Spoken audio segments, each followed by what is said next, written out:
자, 이제 9급 기출문제를 해설을 할 건데요. 제가 문제의 순서를 좀 바꿨어요. 그러니까 소득 기출문제를 보니까 뭐 소득세를 냈다가 갑자기 뭐 법인세를 내고 뭐 국기법을 내고 이렇게 뒤죽박죽 돼 있어서 강의하기에 좀 그래서 제가 순서를 좀 바꿨어요. 해설지는 바꾼 순서대로 돼 있고요.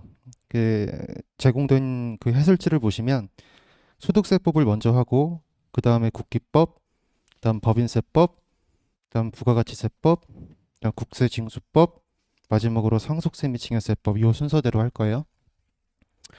그래서 소득세법을 먼저 보시면 문제 1번을 먼저 볼게요. 납세 의무에 대한 설명으로 옳은 것을 물어보고 옳지 않은 걸 골라보라고 하는 문제고요. 뭐 나머지는 다 옳은 보기니까 저랑은 그냥 옳지 않은 것만 좀 보시면 돼요. 3번이 틀렸어요. 3번이 연대하여라는 말이 들어가서 틀렸어요. 이 말이 들어가서 틀렸어요. 소득세법 규정을 살펴보면 연대납세 의무를 규정하고 있는 경우가 두 가지가 있어요.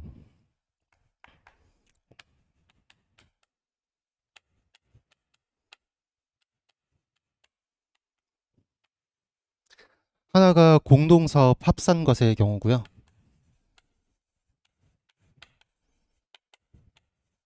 이거 해설지에 다 표 있어요.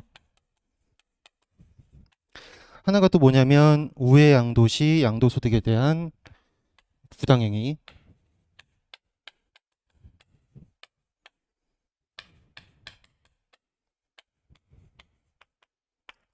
이렇게 두 가지 경우만 연대납세 의무를 규정하고 있어요. 사실 이 연대납세 의무라고 하는 건 어디에 규정이 되어 있냐면 국세기본법에 규정이 되어 있어요. 국세기본법에 규정이 되어 있고 국세기본법에서는 뭐라고 하고 있냐면 민법의 규정을 준용한다 이렇게 되어 있어요.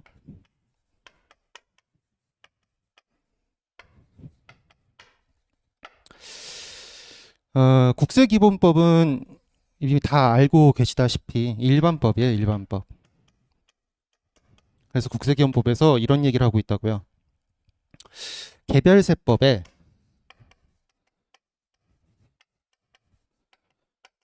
특별히 정하는 경우를 제외하고는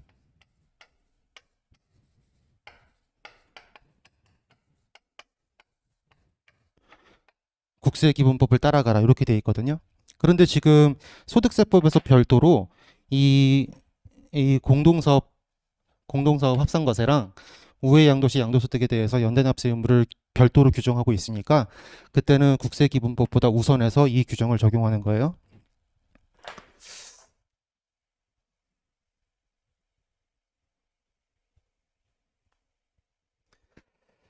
자, 원래 우리가 이제 공동사업을 소득세법에서 이제 공부를 하게 되면 이런 거잖아요.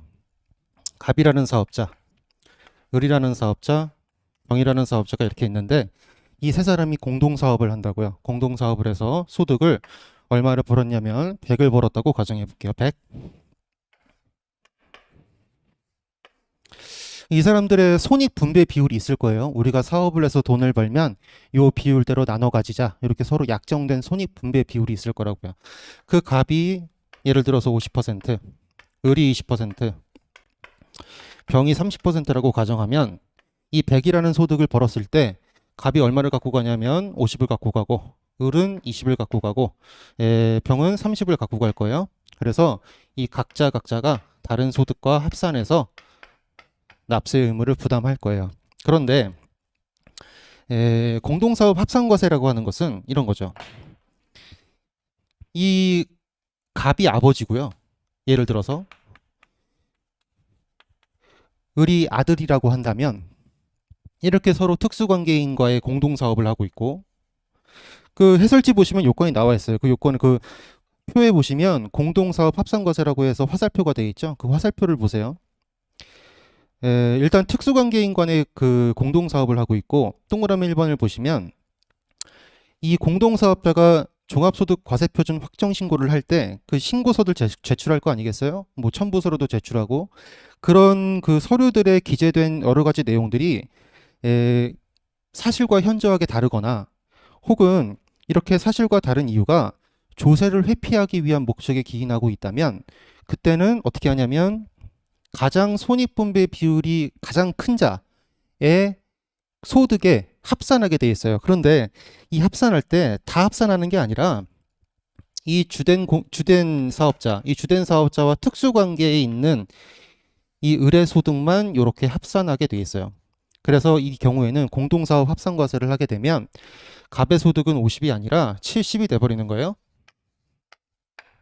70에 대해서 소득세 납세 의무를 부담하게 되는 거예요. 그랬을 때 소득세법은 뭐라고 얘기하고 있냐면 이 70을 이 갑과 이 을이 연대해서 납부하라 이렇게 얘기하고 있어요.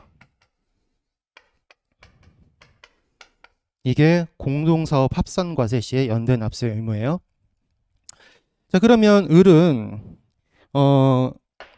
저 70 전액에 대해서 다 연대 납세할 의무가 있는 것이냐? 그렇지 않고요. 요 주된 사업자에게 합산되는 자기의 소득 있죠. 20 얘를 한도로 해서 연대 납세 의무를 지는 거예요. 그래서 그 유인물을 보시면 거기 읽어볼게요. 공동사업 합산과세 그 칸을 읽어보면 주된 공동사업자에게 합산과세가 되면 그 합산과세되는 소득 금액에 대해서는 그러니까 20을 얘기하는 거죠. 여기서 그 20에 대해서는 주된 공동사업자의 특수관계인 그러니까 을이 손익분배 비율에 해당하는 그의 소득 금액 그 20을 한도로 주된 공동사업자와 연대해서 납세 의무를 진다. 이렇게 법 규정에 돼 있어요. 그래서 그 사유도 아셔야 되고요. 어떨 때 공동사업 합산과세로 보는지 그 사유를 다 알고 계셔야 되고 잠깐 얘기를 해보면 그 주된 사업자 그러니까 여기서 말하는 그 주된 공동사업자 있죠.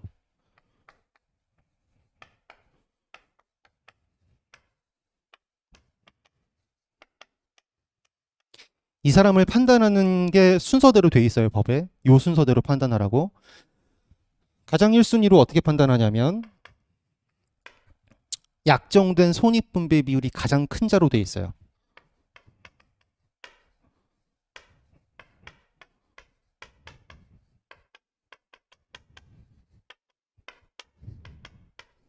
서로 공동사업을 시작하기 전에 약속을 하겠죠. 우리 몇 %씩 손익이 생기면 가져가자.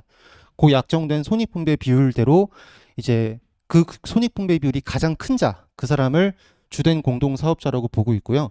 만약에 손익분배 비율이 없다 그러면 지분 비율로 판단하게 돼 있어요. 이게 1순위예요. 근데 약정된 손익분배 비율도 없고 지분 비율도 없어요. 그러면 두 번째로 어떻게 판단하냐면 이 공동사업에서 발생한 종합소득 이외, 그러니까 사업소득이죠. 공동사업에서는 사업소득만 발생할 테니까 물론 뭐 이자소득도 발생하는데 공동사업 외에 종합소득이 큰 자를 주된 공동사업자로 봐요. 이게 없으면 2순위로 예를 적용하고요. 만약에 공동사업 이외의 종합소득을 판단해 봤는데 공동사업자 간에 다 똑같더라. 그러면 이제 3순위로 판단을 하는 것이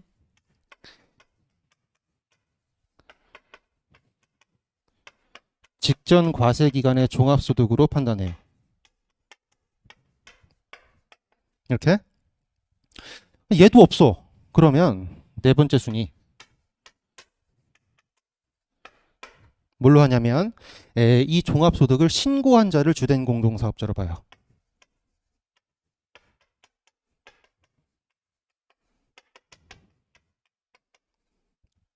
근데 신고하는 사람도 없다.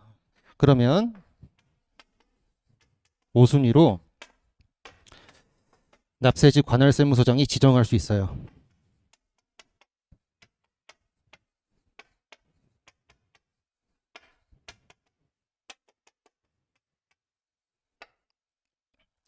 법에서 요 순서대로 적용을 하라고 했기 때문에 요 순서를 반드시 지키셔야 돼요. 마음대로 나는 이거부터 할래 이렇게 하면 안 된다고요. 그래서 공동사업 합산과세가 되는 사유, 그다음 효과, 그리고 연대납세 의무가 있다는 것, 그리고 주된 공동사업자를 요 순서대로 판단한다는 것 이런 거를 좀 알고 계셔야 돼요. 그래서 공동사업 합산과세일 때 일단 연대납세 의무가 있고요. 또 하나의 경우가 이제 아까 전에 말씀드렸던 우회 양도시 양도소득에 대한 거죠. 이게 저기 양도소득세 그 부당행위 그 파트에 가보면 나오는 건데 이런 거잖아요. 갑이라는 사람이 있어요. 갑이라는 사람이 있는데 특수관계인 을에게 특수관계인이에요. 특수관계인에게 어떤 재산을 증여해요. 여기서 주의하실 거는 이 특수관계인에 누구는 제외되냐면 배우자 그리고 직계 존비속은 제외돼요. 왜 제외돼요? 얘네들은 이미 어떤 규정을 적용받냐면 배우자 등에 대한 증여 후 2월과세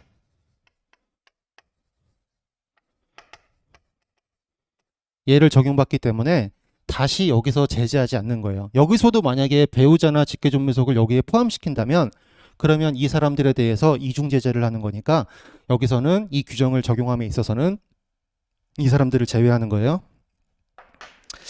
자, 이렇게 증여를 했는데 이 증여를 받은 이 사람이 어떻게 하냐면 다른 사람에게 이건 제3자예요. 저 갑과 을이랑 상관없는 사람이에요. 이 제3자에게 양도를 해요. 이 재산을 증여받은 재산을 양도한다고요. 양도. 몇 년 이내? 5년 이내에 양도해요. 여기서 5년 이내라고 하는 건 증여를 받은 날로부터 5년 이내를 얘기하는 거예요.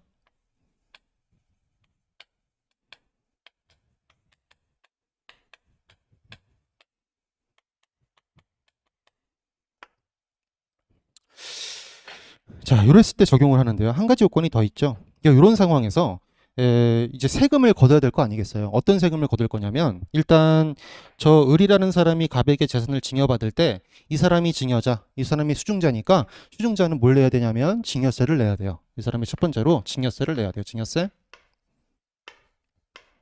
그리고 을이 병에게 이 재산을 양도할 때 이 사람이 양도자잖아요. 그 양도소득이 발생하겠죠. 그러면 이 사람이 또 뭘 해야 되냐면 양도소득세를 내야 돼요.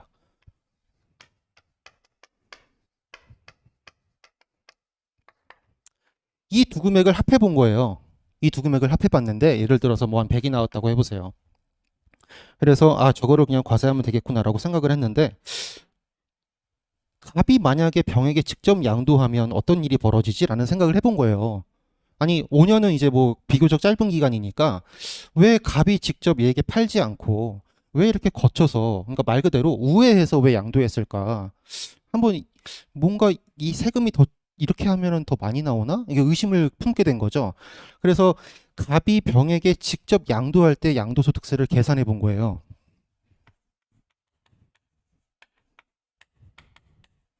갑이 병에게 직접 재산을 양도한다면 갑이 양도자가 될 테니까 갑이 양도소득세를 부담할 거예요. 그게 예를 들어서 250이라고 해보세요. 그러면 이렇게 됐죠 지금. 이렇게? 그러면 갑이 왜 을에게 일단 재산을 증여한 다음에 을이 병에게 재산을 양도하게끔 했는지 그 취지를 그 의도를 알 수 있게 됐죠. 왜? 세금을 줄이기 위해서. 내가 직접 팔면은 양도소득세 250을 내야 되는데 내가 을에게 줬다가 을이 이게 팔게 하면 세금을 무려 150이나 줄일 수 있구나. 그럼 이렇게 해야지? 라고 이제 이렇게 한 거죠. 자, 이렇게 됐을 때 소득세법에서 얘를 부당행위로 본다는 거예요. 얘를. 그래서 어떻게 하냐면 이 갑이 을과 했던 행위 있죠? 이 행위 다 부인해요. 없었던 걸로 본다고요. 증여가 없었던 걸로 봐요. 그러니까 증여세를 납부할 의유도 없어요. 을이. 이 거래가 없었던 걸로 보니까. 그 다음에 을이 병에게 양도했던 이 행위도 없던 걸로 봐요. 그럼 또 어떤 효과가 생겨요? 을이 양도소득세를 낼 이유도 없어져요.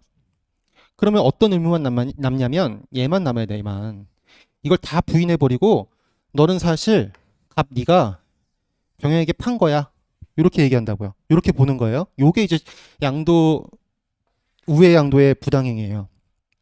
그래서 이 갑은 양도소득세 250을 내야 되는데 이 양도소득세 250을 이 특수관계인과 서로 연대해서 납부하도록 하고 있어요. 이게 우회 양도 시 양도소득에 대한 연대 납세 의무예요. 그래서 이렇게 소득세에서는 연대 납세 의무가 두 가지밖에 없다. 이렇게 생각하시면 돼요. 그러니까 그 지금 문제 1번의 보기 3번은 이 두 가지가 아니니까 연대에서 납부의무를 진다. 요 말이 틀린 거죠. 그래서 문제 1번의 답은 3번이고요. 자, 문제 6번을 먼저 볼게요. 문제 6번도 소득세라서.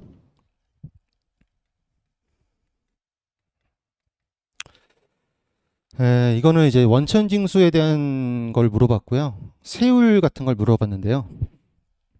일단 보기 1번하고 2번을 먼저 설명을 드리면 그런 거죠. 일단 원칙적인 얘기를 좀 해보고요. 매월 근로소득을 지급하거나 공적연금소득을 지급하는 경우로 나눠서 좀 생각해 볼게요.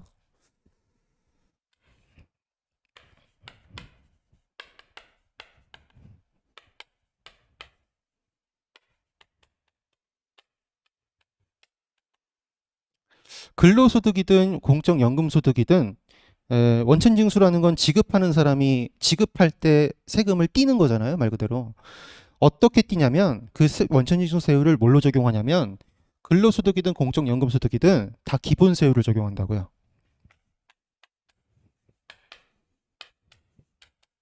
다 기본세율을 적용해요, 이렇게. 자, 그런데 근로소득을 매월 지급한다면 그때는 다르게 규정하고 있어요. 3항인가 4항인가 거기서 다르게 규정하고 있어요. 어떻게 규정하고 있냐면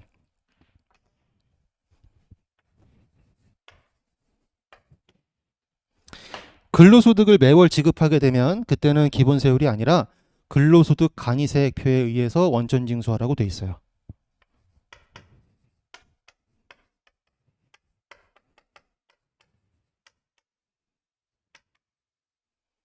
공적연금소득은요? 얘도 마찬가지예요. 매월 공적연금소득을 지급하게 된다면 그때는 기본세율에 따라서 원천징수하는 것이 아니라 공적연금소득 간이세액표에 의해서 원천징수하라고 돼 있어요.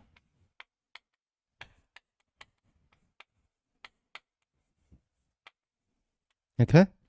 자, 그럼 이제 보기 1번을 보세요. 매월분의 근로소득에 대한 원천징수 세율을 적용할 때라고 물어봤죠. 매월분은 어떻게 한다 그랬어요?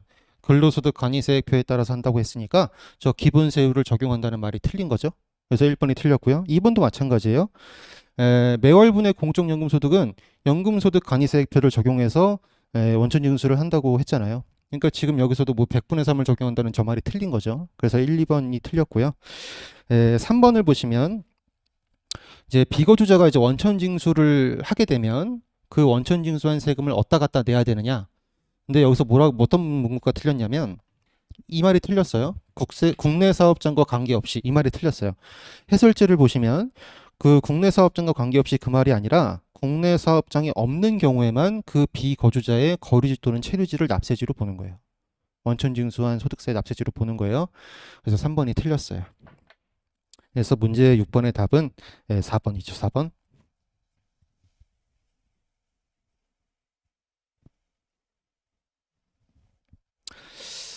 문제 7번 볼게요. 문제 7번. 좀 짧은 뭐 쉬운 문제예요. 3번이 옳지 않죠.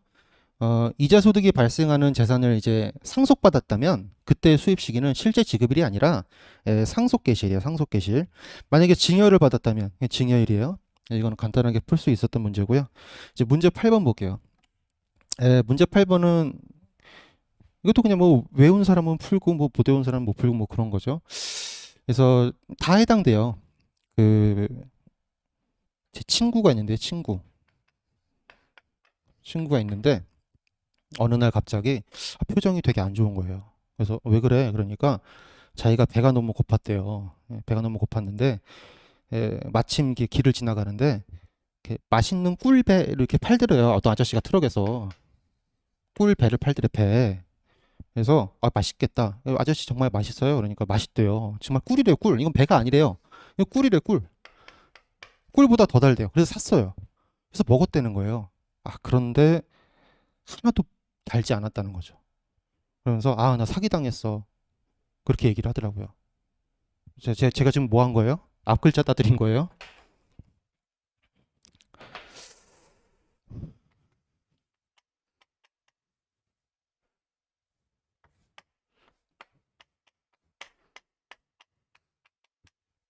출출해서 배를 사 먹었는데 맛이 없어. 맛있다고 했는데 아이 사기양.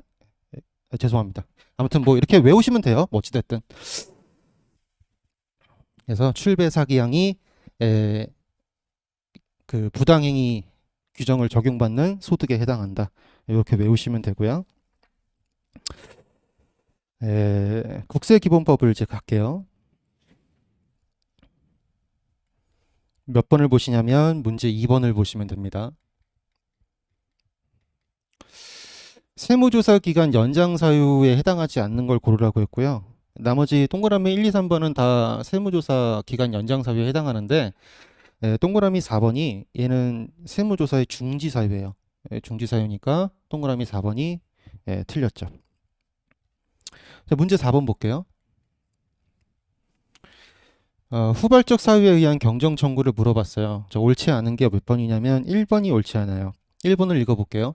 과세표준 신고서를 법정 신고 기한까지 제출한 사람은 소득이나 그 밖의 과세 물건의 귀속을 제3자에게로 변경시키는 결정 또는 경정이 있을 때 후발적 사유에 의한 경정을 청구할 수 없다 이렇게 돼 있는데 청구할 수 있어요. 이게 무슨 말이냐면 갑이라는 사람이 있었다고요. 근데 이 사람이 소득 100이 있다고 신고를 한 거예요, 지가. 그래서 세율이 예를 들어서 10%라고 한다면 10만큼의 세금을 냈거든요. 그런데 과세관청이 봤을 때 이 100은 값게 아니에요. 보니까 이 100이라고 하는 건 의례소득인 거예요, 의례소득. 저것을 얘기하는 제3자예요, 제3자. 그래서 사실 이 을이 이 100에 대해서 10의 세금을 냈었어야 했던 거였어요. 갑은 이 100이 자기 소득이 아니니까 원래 낼 세금이 없었던 거죠. 그래서 과세관청이 이렇게 결정을 해서 어떻게 했어요? 경정을 한 거죠. 자, 그랬을 때 그렇다면 갑의 입장에서 살펴봤을 때 나는 세금이 낼 게 아무것도 없었는데 10을 낸 거잖아요. 어떻게 된 거예요? 과다하게 낸 거죠. 우리가 신고해야 될 세금보다 더 많이 신고하거나 혹은 더 많이 납부하거나 혹은 환급받아야 될 세액보다 적게 환급받거나 뭐 그러한 경우에는 돌려달라고 청구할 수 있잖아요. 그게 뭐예요? 그게 경정청구잖아요. 돌려달라고 해야 될 거 아니겠어요. 10을 낼 필요가 없는데 내게 됐으니까 낸 거니까. 그러니까 이 사람도 경정청구를 할 수 있는 거예요. 근데 이거는 이 모든 사건이 다 일어난 후에 후발적으로 일어난 사유에 의해서 경정청구를 하는 거니까 그때는 후발적 경정청구를 해라 그 얘기죠. 그래서 경정을 청구할 수 없다 저 말이 틀렸어요. 그래서 1번이 답이죠. 그 해설에도 그 다이아몬드 거기에 써놨으니까 읽어보시면 돼요.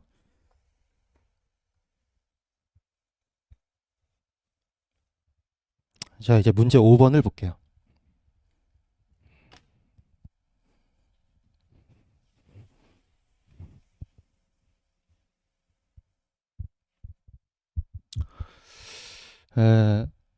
납세 의무 확정 시기를 물어보는 거고요. 우리가 납세 의무를 확정하는 방법이 세 가지가 있죠. 일단 납세 의무의 확정이라는 걸 왜 하는지 좀 얘기를 좀 해볼까요?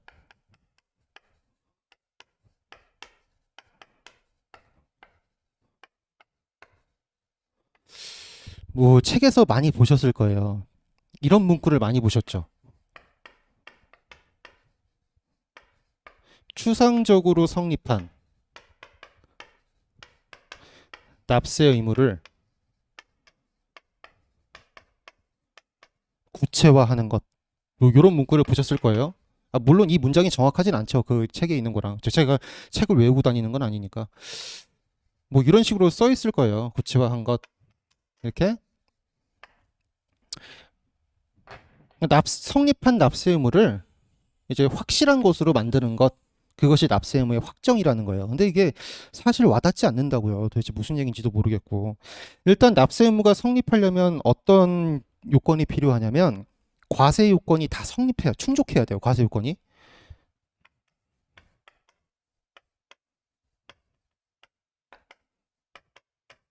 이 과세 요건이 충족하게 되면 납세 의무가 성립하게 돼요.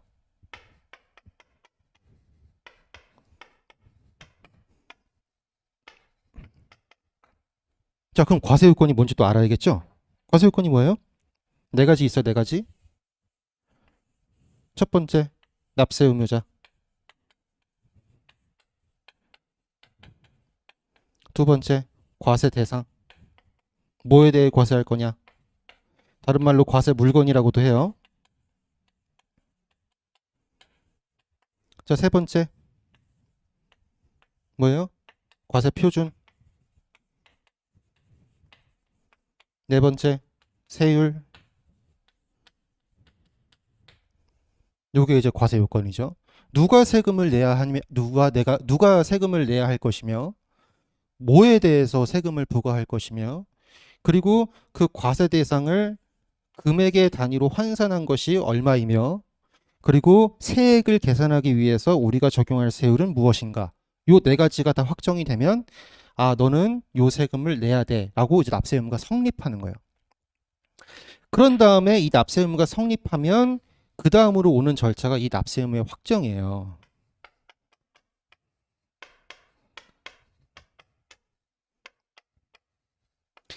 납세 의무의 확정은요. 이 성립한 납세 의무에 대한 사실을 법적인 절차를 통해서 확인하는 거예요. 뭐라고요? 성립한 납세 의무를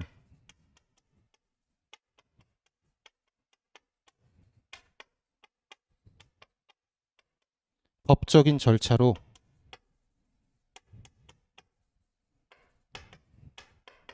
확인하는 거예요. 확인.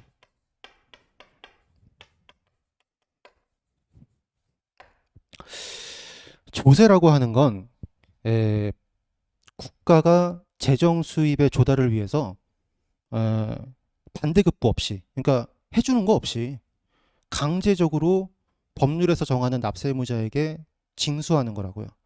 강제적으로 징수하다 보니까 진짜 이 사람이 세금을 내야 되는지에 대한 어떤 공식적인 확인 절차가 필요해요. 뭐 우리 사인 간에 그런 돈 빌리고 돈 갚고 그런 문제가 아니라고요. 국민의 기본권을 침해하고 재산권을 침해하고 그렇기 때문에 이 법적인 절차로 진짜 이 납세 의무가 있는지를 확인해야 된다고요. 그래서 그 확인하는 절차로 납세 의무 확정이라는 걸 만들어 놓은 거예요. 자, 그러면 이 법적인 절차에 의해서 이 납세 의무를 누가 확인할 것이냐 문제가 생기겠죠. 누가 확인할 것이냐.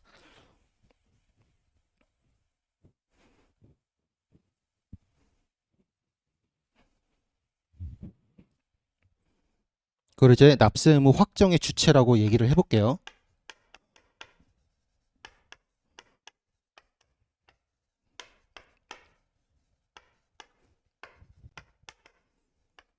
일단은 첫 번째로 납세 의무자 스스로 확인할 수 있어요.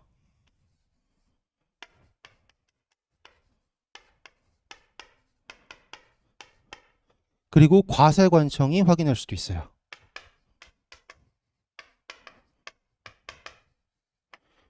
그리고 아무도 확인하지 않는 경우가 있어요. 이 경우가 뭐냐면 성립과 동시에 자동적으로 납세 의무가 확정되는 것들이에요. 그래서 얘를 뭐라 그러냐면 자동 확정 방식이라고 불러요.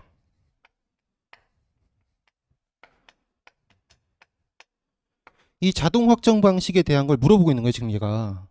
보세요, 문제에서. 특별한 절차 없이 성립하는 때에 그 세액이 확정되는 국세가 뭐냐? 얘를 물어보고 있는 얘를. 그 얘를 좀 외우셔야 돼요. 뭐는 뭐 안 외워야겠어요? 다 외워야죠. 어찌됐든. 그래서 얘도 앞글자를, 제가 공부할 때 앞글자를 땄는데, 어떻게 땄냐면, 이렇게 땄어요, 이렇게. 얘를, 이렇게. 인원 조중가. 인원 조중가. 이렇게 했어요. 뭐 본인이 외우고 있는 방식이 있다면 그거대로 외우시면 돼요. 뭐 이게 외우는 게 뭐가 문제겠어요. 문제를 맞추는 게 문제지. 자, 인 뭐예요? 인지세예요. 인지세. 두 번째 원 뭐예요? 원천 징수하는 소득세 또는 법인세예요.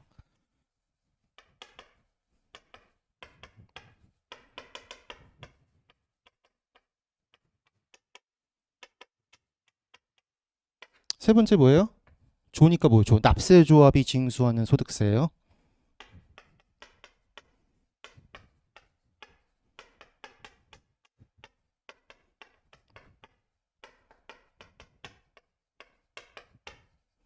네 번째, 중이죠, 중?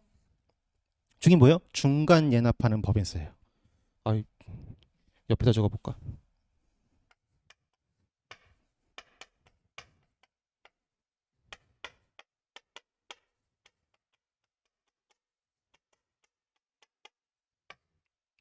그런데 만약에 이 중간 예납하는 법인세를 정부가 결정한다면 걔는 제외하는 거예요. 정부 결정 시 제외한다.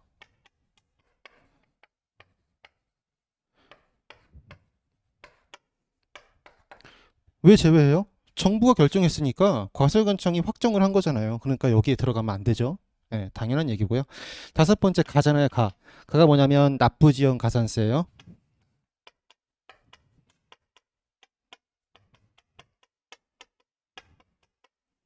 그리고 원천징수 등에 대해서도 납부지원 가산세가 있잖아요. 걔도 여기 들어가요.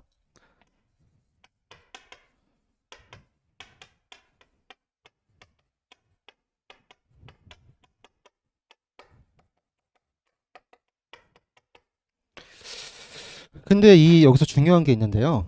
얘는 납부고지서상에 납부기한 이후의 가산세에 대해서만 한정해서 적용하는 거예요.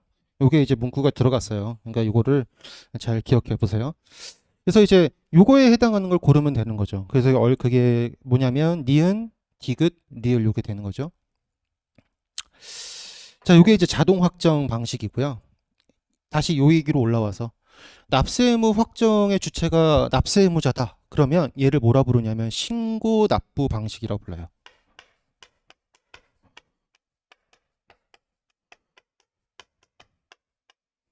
그래서 여기에 있는 거는 다 외우실 필요도 없어요. 뭐 외울 수도 없고요. 뭐 예를 들면 뭐 가장 중요한 게 이거 있죠. 법소부. 뭐 이런 것들이 있죠. 예.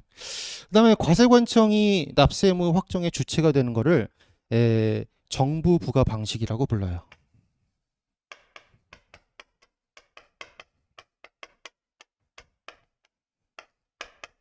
자, 여기엔 어떤 세목이 들어가요?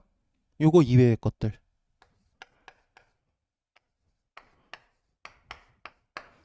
그래서 납세 의무 확정이 이렇게 돼 있다. 요거를 잘 공부를 하셔야 되고요. 이 문제는 얘를 물어본 거예요. 네, 답이 2번이고요. 그 보기 하나를 좀 이렇게 살펴볼게요. 자, 기억, 예정 신고 납부하는 소득세 있잖아요. 얘는 납세 의무자가 신고를 해야 돼요. 그러니까 요 신고 납부 방식에 들어갈 거예요. 그 다음에 중간 예납하는 소득세 있죠? 미음에 중간 예납하는 소득세는 이거 좀 보셔야 되는데 중간 예납 얘기를 좀 해보죠. 중간 예납하는 소득세 얘기를.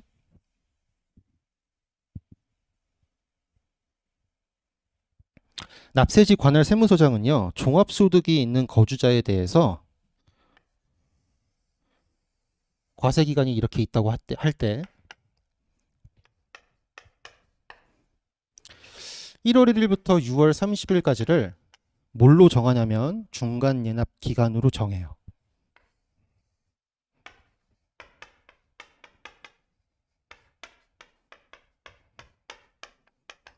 얘를 정해서 요거에 대한 그 소득세를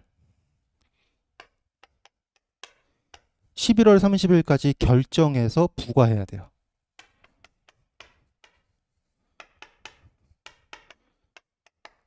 그러면 이제 부과가 필요한 거니까 결정 징수해야 돼요. 징수해야 돼요. 근데 징수를 하려면 이제 부과의 절차가 있어야 될 거 아니겠어요. 납부고지서를 날려야 되는데 언제 날리냐면 11월 1일부터 11월 15일 사이에 날려야 돼요. 요 기간에 납부고지서를 날려야 돼요.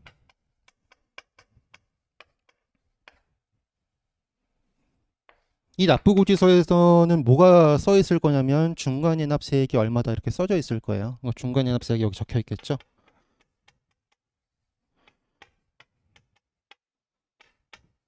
그럼 이제 우리가 이 중간예납세액을 어떻게 계산할 건가? 그게 또 필요하다고요. 이 중간예납세액은 이렇게 계산해요. 중간예납 기준액에다가 2분의 1을 곱해요. 이렇게? 그럼 또 얘가 또 뭔지 모르겠잖아요. 얘가 뭐냐면 이 당의 과세기간 말고요. 직전 과세기간 있죠.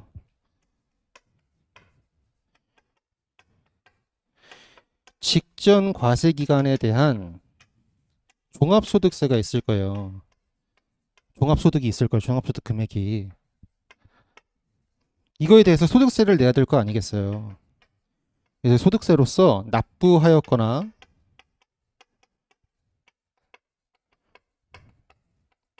납부할 금액,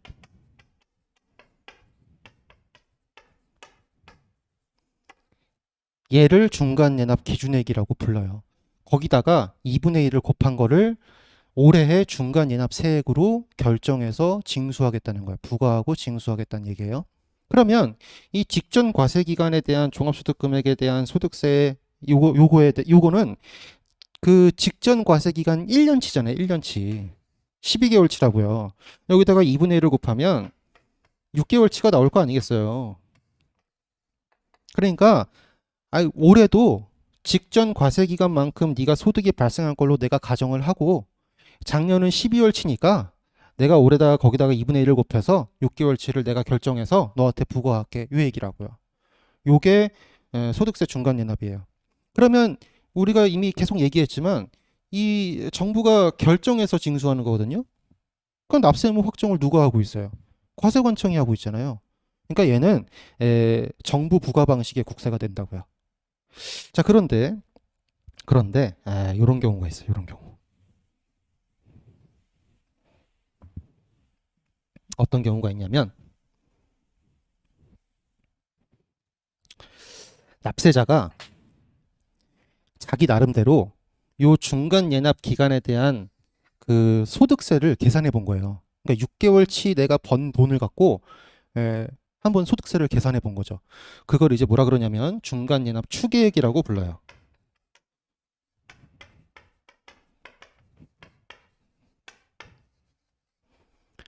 이 중간 연합 추계액이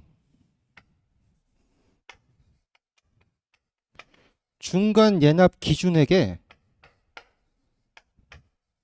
이 뭐예요? 직전 과세 기간 그 소득세 거기에 2분의 1 곱한 거. 그거 2분의 1 곱한 거. 중간 연합 세액이죠. 중간 연합 세액. 여기에 중간 연합 기준액 맞아요. 기준액. 직전 과세 기간을 기준으로 계산했던 거.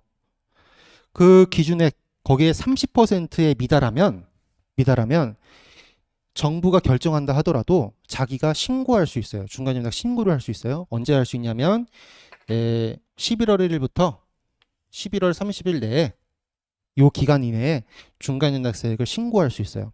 이렇게 신고를 하게 되면 정부가 했던 결정은 없는 걸로 봐요.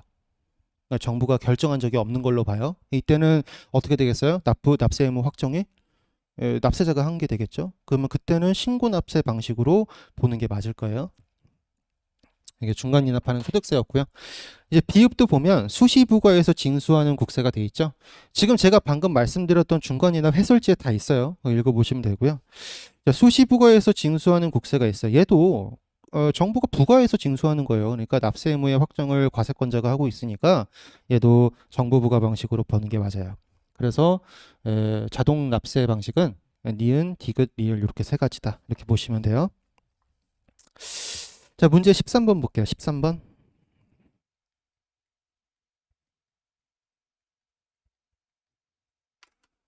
납부 의무 소멸을 물어보고 있어요. 소멸은 사라지는 거잖아요. 언제 사라질까요? 세금을 내면 사라지겠죠? 혹은 충당하면 사라질 거예요. 우리 국세기본법에서 다 공부하셨던 충당 그거 하면 사라질 거예요. 그래서 지금 여기서 이제 옳지 않는 걸 고르라고 했으니까 그 3번이 틀렸어요. 그 과세표준 신고서를 제출하지 않으면 무신고라고 이제 우리는 공부를 하죠. 과세표준 신고서를 제출하지 않았던 건 신고를 안 했다는 얘기니까 보통 이제 통상적으로 무신고라고 공부를 하는데 그랬다면 제척 기간을 7년으로 두고 있어요. 5년이 아니라 7년이죠. 7년. 근데 보기 3번은 5년을 부과 제척 기간이라고 한다고 했으니까 틀린 거예요.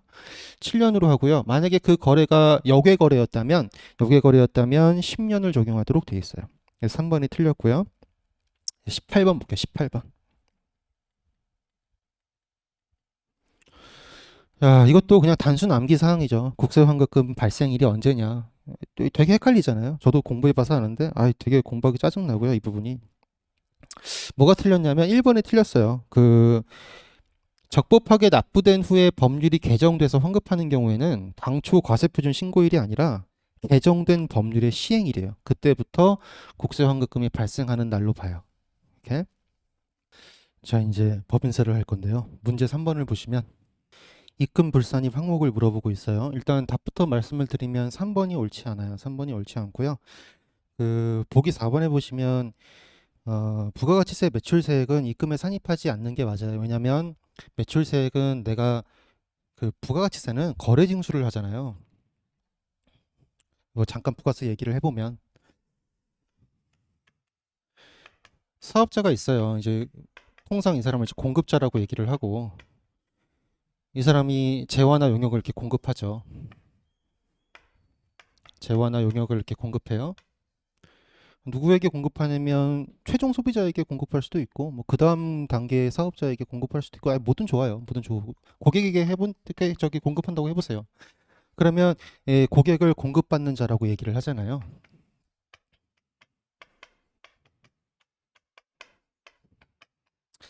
이렇게 재화나 용역을 공급하고 고객은 사업자에게 그 대가를 지불할 거예요. 이렇게 대가를 지불할 때 이 물건의 가격만 받는 게 아니라 사업자는 부가가치세도 같이 받아요. 이렇게 이제 요거를 이제 부가세법에서는 뭐라고 부르냐면 거래 징수라고 부르죠.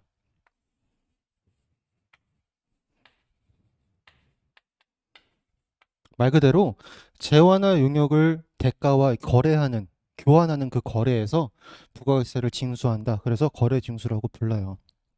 부가세는 일반 소비세, 일반 소비세.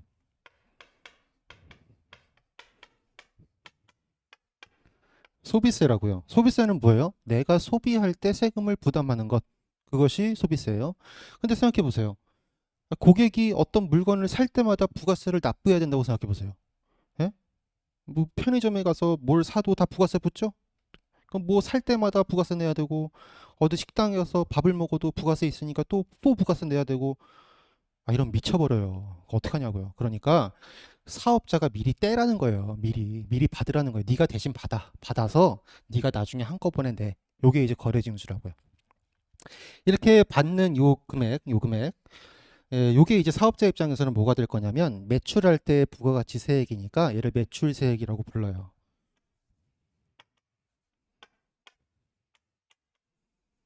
이 매출세액은 방금 말씀드렸다시피 나중에 세무서에 갖다 낼 거예요. 내 게 아니에요.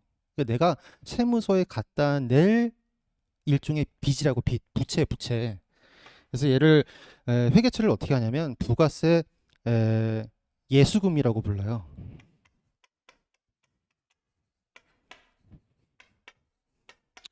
그래서 회계 처리를 이런 식으로 하는 거죠.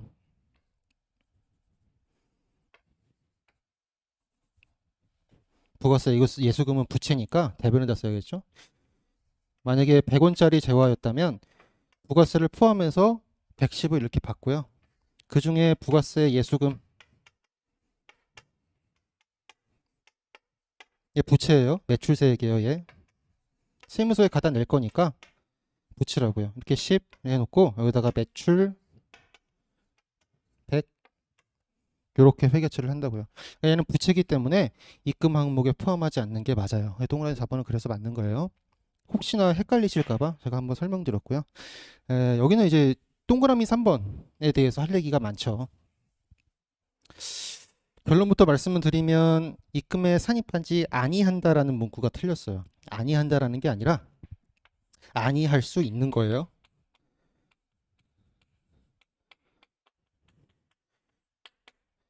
세법에서 뭐뭐 한다,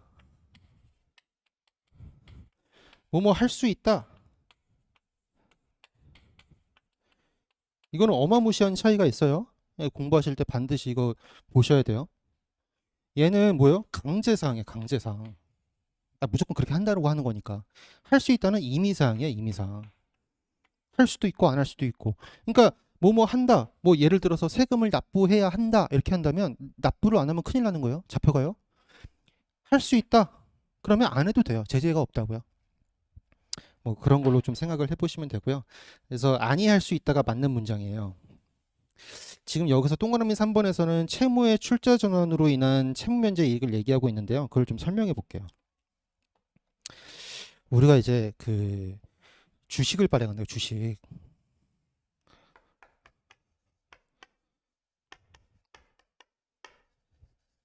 주식을 발행하는 형태는 두 가지가 있어요. 하나는 뭐냐면 돈을 받고 발행하는 거죠. 그걸 이제 유상증자라고 불러요.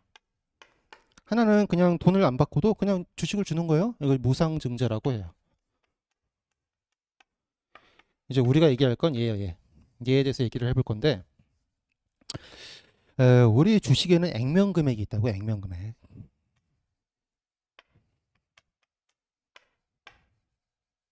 이 액면금액보다 회사가 예를 들어서 액면금액이 100이라 치면은 원래 이게 100만큼 다 받고 주식을 발행할 수도 있어요.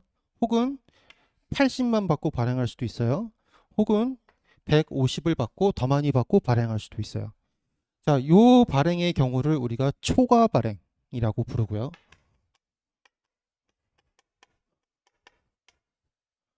그리고 요 경우를 뭐라고 하냐면 반대로 할인 발행이라고 얘기를 해요.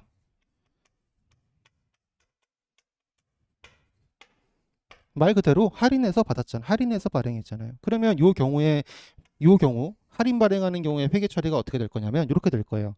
내가 칸이 좁네. 할인 발행의 경우를 먼저 얘기를 해보면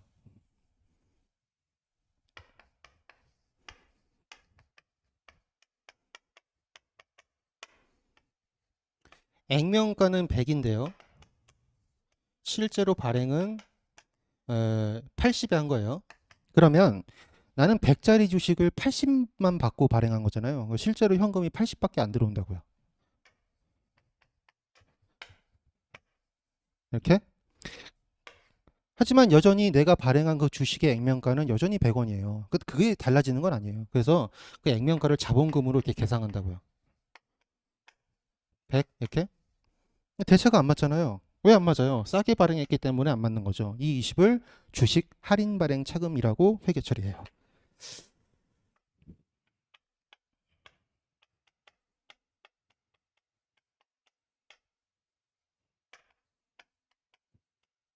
자, 얘는 송금으로 보지 않아요. 이게 할인 발행의 경우고요. 반대로 이제 할증 발행 얘기를 해보세요. 초과 발행, 뭐 다른 말로 할증 발행 이렇게 얘기도 하죠.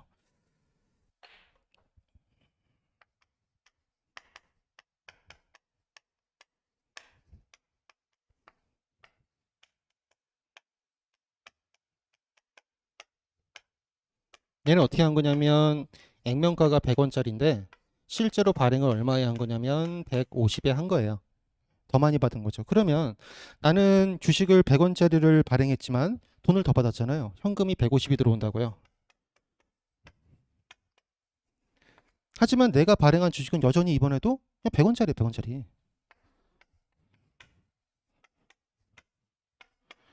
대체가 안 맞잖아요. 왜? 내가 초과해서 발행했기 때문에. 이 50, 이게 뭐냐면 주식 발행 초과금이야. 흔히들 이렇게 주발초라고 얘기하는 것들.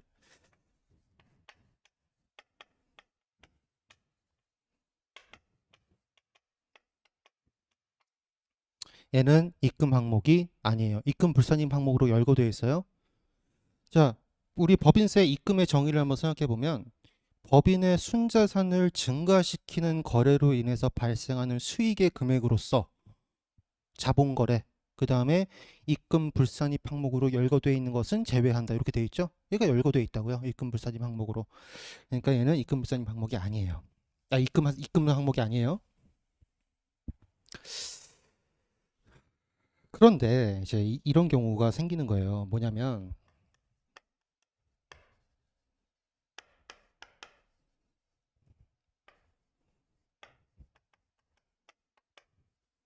주식의 액면가액보다 발행가액을 더 많이 받으면 이 액면가액보다 더 많이 받으면 요 받은 만큼 더 많이 받은 만큼 요거를 이제 주식 발행 추가금으로 한다고 지금 방금 얘기한 거예요.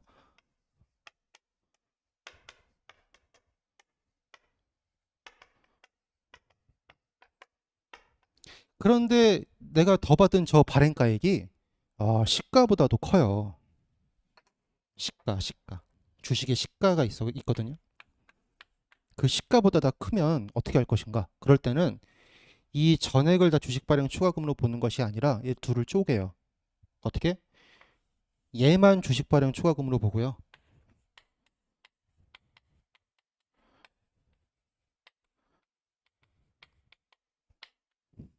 나머지 부분을 뭘로 봐요? 채무 면제 이익으로 봐요.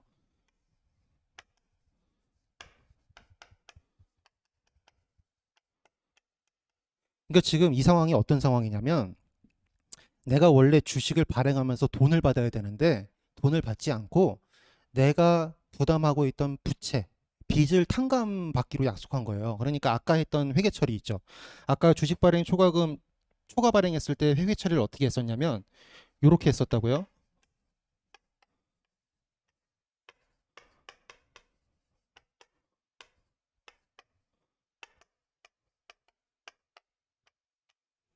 요게 이제 일반적인 돈을 받고 주식을 발행하는 경우인데 지금 이 동그라미 3번에서 하는 얘기하는 건 이 돈을 받는 대신에 내가 이 사람에게 갚아야 했던 빚, 그 빚을 탕감받기로 한 거예요. 그래서 이 현금이 뭘로 바뀌냐면 우리 장부에 있던 부채 금액으로 바뀌어요. 그러니까 회계 처리를 이렇게 하는 거예요. 이렇게. 그냥 부채라고 쓸게요. 채무라고 쓸까? 뭐든 좋아요. 차입금이라고 해보세요. 돈 빌린 게 있으니까.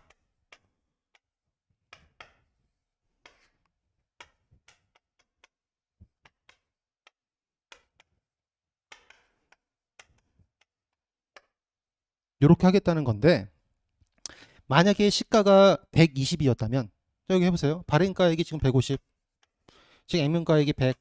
그런데 만약에 시가가 120이었다면 요 전체 차액인 50을 다 주식 발행 추가금으로 보는 것이 아니라 요 금액의 차이 30은 채무 면제 이익으로 요 금액의 차이 20은 주식 발행 추가금으로 이렇게 하겠다는 거예요. 그러니까 이 50이 주식 발행 추가금으로 다 들어오면 안 되겠죠? 얼마 들어와야 돼요? 여기 20만 들어와야 돼. 20. 그리고 저 30을 채무 면제 이익이라고 해서 여기다 적어요.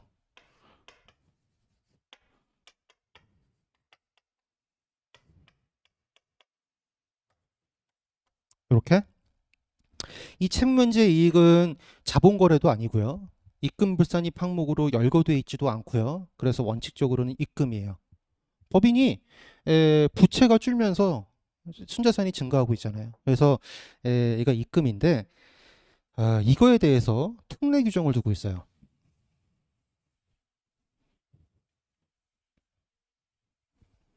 어떤 특례 규정을 두고 있냐면 이 채무면제 이익 30 있잖아요. 얘를 2월 결손금 보전에 사용할 수 있다는 거예요.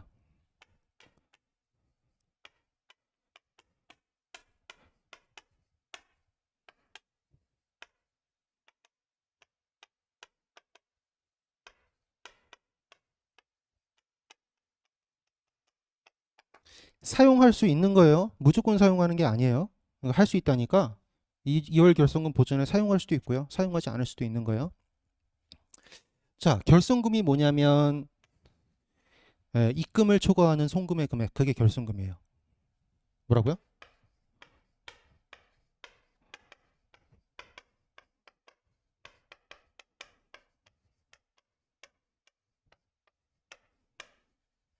입금을 초과하는 송금의 금액. 아니 뭐 어려운 말이 아니라 이렇게 생각해 보세요. 우리가 입금해서 송금을 빼서 그 각사면도 소득을 계산하잖아요. 그런데 송금의 크기가 입금보다 더 크다면 이렇게 된다면 이 금액이 마이너스가 될 거 아니겠어요. 얘를 결손금이라고 한다고요. 그러니까 얘를 말로 풀었으면 얘예요. 입금을 초과하는 송금의 금액. 만약에 이게 100, 자 150, 그럼 마이너스 50이 나오겠죠? 이게 입금을 초과하는 송금의 금액이잖아요. 걔가 결손금이라고요. 그러면 2월은 뭐예요? 넘어온 거예요. 정기 이전에서부터. 그 넘어온 결손금, 그걸 2월 결손금이라고 하는 거예요. 그러니까 이 회사가 계속 결손이 나니까 그 결손금이 계속 넘어온 거예요. 그 마이너스 금액과 여기서 발생한 채무면제 이익을 자 보전에 사용한다는 건 서로 상계시킬 수 있다는 거예요. 이렇게. 그래서 채무면제 이익이 아까처럼 발생했을 때 이 채무면제 이익 30에 대해서 원래는 입금이지만 이렇게 할 수 있다는 거예요. 입금 불산입 이렇게 해갖고 30 기타 이렇게 할 수 있다는 거예요. 지금 제가 설명드리고 있는 게 그 해설의 5페이지 보시면 다 나와 있어요. 뭐 숫자가 좀 다르지만 뭐 어쨌든 같은 얘기니까 그걸 좀 보시면 되고요. 이제 문제가 이제 동그라미 3번에 대한 보기 3번에 대한 얘기가 이제 들어가는데,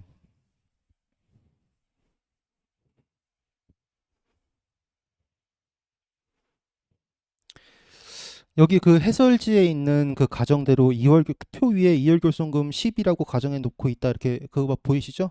그대로 2월 결손금 10이 있다고 가정해 볼게요. 그러면 이 채무면제 이익 30에 대해서 어떻게 할 수 있다고 그랬냐면 2월 결손금이 10이 있으니까 이 10과 상계시킬 수 있다고요. 그러니까 입금불산입 상계할 거니까 이익이 아니잖아요. 그러니까 입금불산입 10에서 기타 이렇게 할 수 있어요. 그럼 나머지 20에 대해서는 어떡하죠? 나머지 20은 그냥 입금으로 과세되는 거예요. 요게 이제 채무의 출자 전환으로 인해서 채무 면제 이익이 발생했을 때 원칙적인 세무 처리 방법이에요. 그런데 만약에 요 법인이 특수한 법인이에요. 그 특수한 법인이 뭐냐면 그 해설지 5페이지 보시면 그 표에 보시면 특정 법인 동그라미 해놓고 화살표 돼 있죠? 그 화살표로 따라가 보세요. 거기 동그라미 1, 2, 3, 4가 특정 법인인데요. 첫 번째, 회생계획 인가의 결정을 받은 법인. 두 번째, 기업 개선 계획의 이행을 위한 약정을 체결한 부실징후기업.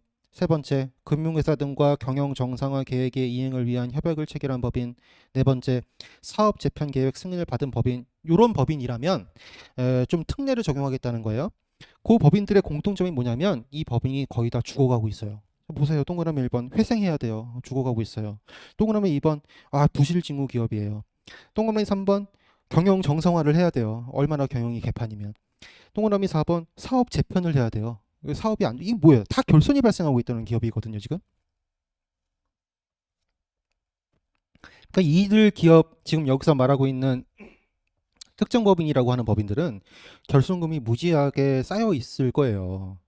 그러니까 특례를 적용해서 그러면 원칙적인 얘기에 불구하고 이 남은 금액도 내가 2월 결손금에 보존할 수 있게 해줄게. 그게 특례예요. 그게 특정 채무 출자 전환으로 인한 입금불산입 특례예요. 그러니까 어떻게 하냐면 요거에 대해서도 입금불산입을 이렇게 할 수 있어요. 마이너스 유보로 할 수도 있고요. 혹은 기타로 할 수도 있어요. 요거는 서로 의견이 달라요. 뭐 마이너스 유보로 해야 된다. 기타로 해야 된다. 이게 두 개 다 학설이 있는데요. 그냥 두 개 다 아무거나 골라서 쓰시면 되는데 이게 나중에 이렇게 입금에 불산입한 요 기업들이 지금 이 특정 법인들이 나중에 이렇게 입금 불산입 해놓은 금액을 결손금이랑 보전을 시키지 않고 그 중간에 사업을 뭐 접는다거나 혹은 뭐 사업을 폐지한다거나 이렇게 하면 요거를 다시 입금에 산입하게 돼 있어요. 내가 분명히 너 결손 발생할 것 같아서 지금 세금으로 안 잡아주려고 내가 입금 불산입을 해준 건데 너 왜 결손금에 보전 안 해? 너 세금 내 하면서 다시 입금 산입하거든요.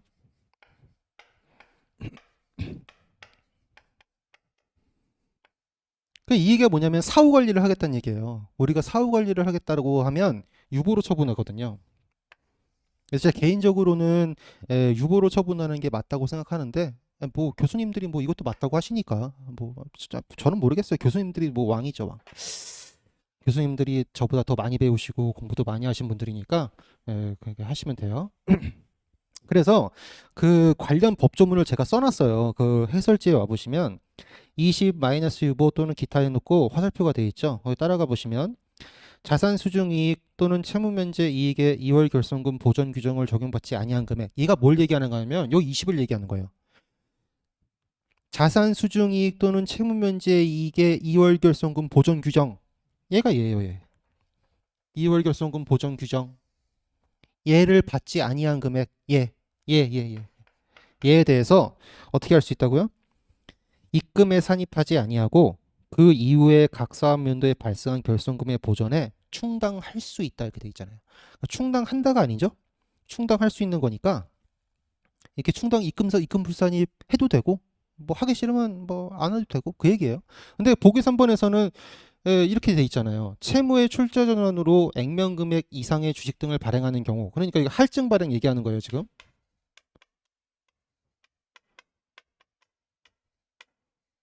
그 경우에 그 주식 등의 시가를 초과해서 발행된 금액, 얘를 얘기하죠. 시가를 초과해서 발행하고 있잖아요. 얘에 대해서 내국법인의 각사음료 소득금을 계산할 때 입금에 산입하지 아니한다 이렇게 되어 있잖아요. 얘도 산입하지 아닐 수 있는 거고요. 얘도 산입하지 아니할 수 있는 거예요. 그러니까 아니한다라는 말이 틀렸어요. 그래서 문제 3번의 답은 동그라미 3번이죠. 요거 채무 출자 전환 요거는 좀 중요한 주제예요. 뭐 회계사나 세무사 그쪽에서도 중요한 주제니까 뭐 여기도 당연히 중요한 거죠. 이거 잘 이해를 해보시고요. 이제 문제 17번으로 가볼게요. 17번. 17번은 과세표준과 세액의 신고에 대한 걸 이제 물어보고 있고요. 답은 4번이죠. 뭐가 틀렸냐면 4번 끝부분 마지막 줄에 해당한다 그 말이 틀렸어요. 관련 법조문 해설 6페이지를 보시면 제가 관련 법조문을 써놨는데요. 법인세법 제60조 2를 보시면 그 밑에서 두 번째 줄 다만 거기부터 주식회사 등의 외부 감사에 관한 법률 제4조에 따라서 감사인에 의한 감사를 받은 내국법인은 이를 제출하지 아니할 수 있다. 여기서 말하는 이를은 그 성실신고 확인서를 얘기하는 거예요. 그러니까 제출하지 아니할 수 있다라고 얘기했으니까 반드시 제출해야 된다. 이렇게 써놓은 보기 4번이 틀린 거죠. 이 법조문을 확인하시면 되고요. 19번 가볼게요. 19번. 문제 19번. 소득 처분을 물어보고 있어요. 옳지 않는 걸 고르는 건데 동그라미 3번이 틀렸어요. 입금에 산입한 금액에 대한 소득 처분은 비영리 외국법인에 대해서는 적용되지 않는다 이렇게 써놨는데 비영리 외국법인에도 적용해요. 그게 관련 법조문이 해설 6페이지에 와보시면 법인세법 시행령 제106조 소득 처분에 돼 있어요. 그거 읽어보시면 법 제67조에 따라 입금에 산입한 금액은 다음 각호의 구분에 따라 처분한다. 다음 각호의 내용을 제가 생략했어요. 필요가 없어서. 그 뒤에 말이 중요한 거죠. 비영리 내국법인과 비영리 외국법인에 대해서도 또한 같다. 이렇게 돼 있죠. 그래서 3번이 틀렸어요. 3번이 틀렸고 자 문제 20번 가볼게요. 손익 귀속 시기를 물어보고 있어요. 손익 귀속 시기를 물어보고 있고 귀속 시기는 법인세든 소득세든 부가세든 다 중요해요. 귀속 시기가 진짜 중요한 거라서 외우기 힘드시겠지만 반드시 외우셔야 돼요. 아니다. 외우시고요. 문제 저기 보기 2번이 틀렸어요. 임대료 지급 기간이 1년을 초과한다. 이 얘기는 이제 장기 임대죠. 여기서 말하는 임대료 지급 기간을 잘 보셔야 돼요. 임대료 지급 기간.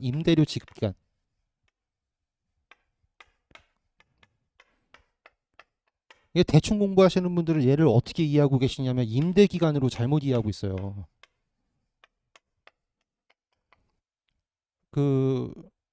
저희 동기도 옛날에 이걸 많이 틀렸대요. 공부할 때. 저라고 뭐 맞았겠어요. 저도 많이 틀렸죠. 처음에 공부할 때. 임대 기간이 아니에요. 그러니까 예를 들어서 내가 이제 월세방을 하나 얻었어요. 계약을 언제 했냐면 2021년 1월 1일부터 2022년 뭐 예를 들어서 뭐 6월 30일까지 이렇게 했다고 해보세요. 그럼 이게 1년을 넘어가잖아요. 근데 이게 월세방이니까 어떻게 할 거냐면 달마다 월세를 낼 거라고요. 그 월세를 언제 내기로 했냐면 매달 말에 내기로 했어요. 매달 말.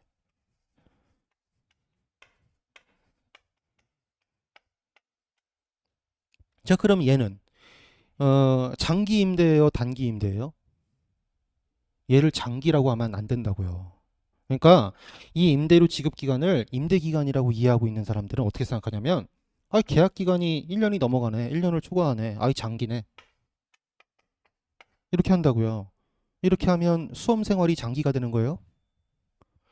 임대료 지급 기간이라고 얘기를 하고 있으니까 내가 임대료를 언제 주는지 그 시점이 중요하다고요. 얘는 매달 주고 있잖아요. 그러니까 얘는 1년 이내죠? 초단기. 1월이니까 임대료 지급 기간이 한 달이니까 얘는 단기 임대가 되는 거예요. 단기 임대. 요거를 좀 주의하세요.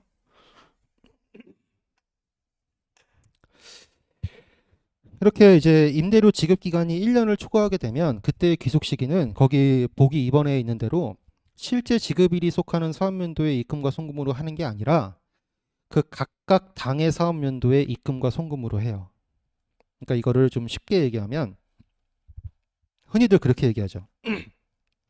그 첫 번째 줄 중간에 있는 이미 경고한 기간에 대응하는 임대료 상당의 이게 있죠. 이게 뭐냐면 발생주의를 적용하는 얘기예요. 이런 거죠.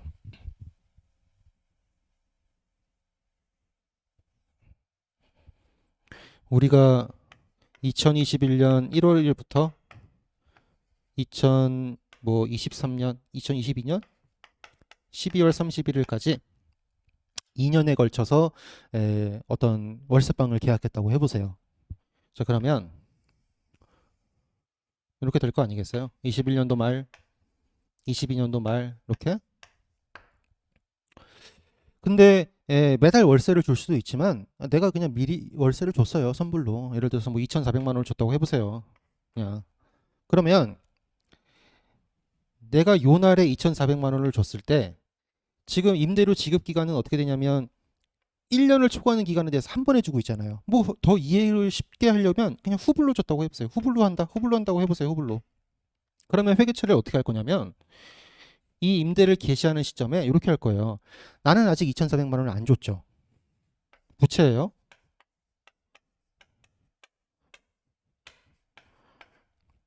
그렇죠? 그리고 어떻게 할 거예요? 얘를 어떻게 해요? 얘를 에,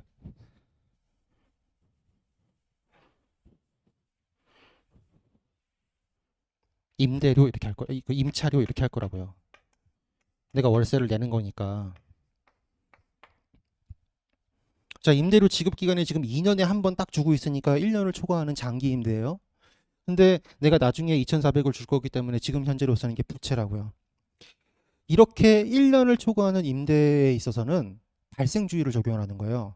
그러니까 얘를 이제 어떻게 수정 분계를 할 거냐면 우리가 지금 이렇게 회계 처리를 하고 끝내면 그냥 2021년도에 비용을 2,400만 원을 다 잡는 거예요. 이러면 안 된다는 얘기예요. 이렇게 하지 말고 이렇게 하는 거예요. 이렇게 2,400만 원짜리는 2,400만 원은 내가 임대를 2년 동안 한 거에 대한 임대료의 합이잖아요. 임차료의 합. 2년치잖아요. 2년치. 그중에 나는 그중에 1년만 여기 계상을 해야 될 거 아니겠어요. 이게 발생주의잖아요. 그래서 1,200만 원만 요때 임차료로 잡아야 돼요. 그래서 수정분기를 어떻게 할 거냐면 이렇게 할 거예요. 이렇게. 임차료를 줄이고요. 여기다가 선급 임차료라고 뭐 사실 선급은 아닌데 뭐 어찌됐든 전체 그 전체 기간에 대한 이 임대료를 다 필요 없어요. 다 잊으세요. 앞에 회계 처리했던 거. 오히려 더 논의가 복잡해질 것 같아요. 그냥 이 2,400만 원이 있으면 그냥 기간 경과에 따라 배분하라는 거예요. 그냥 그게 발생주의잖아요. 그러니까 2,400만 원을 자 1년치 1,200 요때 1,200 이렇게 하라는 거예요. 그래서 이렇게 어디 있어? 보기 2번이었죠. 이미 경과한 기간의 대응. 요게 이제 이거잖아요. 요거는 그 당의 입금 송금으로 한다. 그 얘기예요. 그 얘기. 발생주의를 적용한다. 그 얘기를 좀 아셔야 되고요. 아까도 얘기해 드렸던 임대료 지급 기간을 임대 기간으로 오해하지 말 것. 그래서 그걸 좀 주의하셔야 된다는 거예요.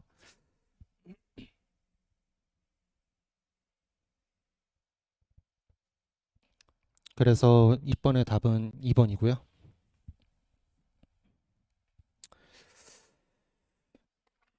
이제 문제 9번 가볼게요. 9번이 이제 부가가치세법인데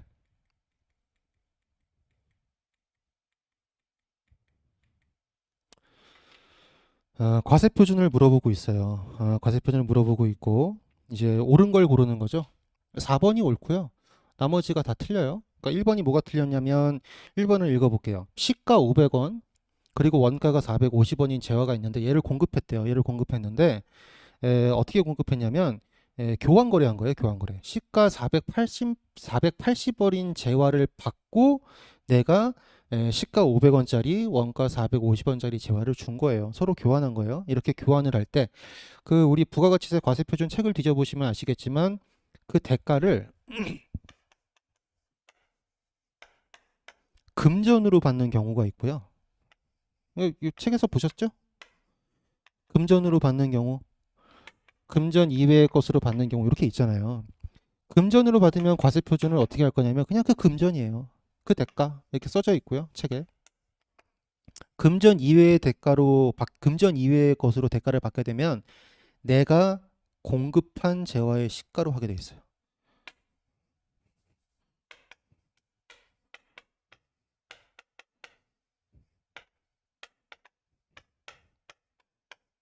근데 이 얘기가 교환의 얘기가 어디도 나오냐면 법인세에도 나와요. 법인세 얘기를 왜 하냐면 여기는 지금 공급 한이잖아요. 한. 법인세는요. 받은이에요.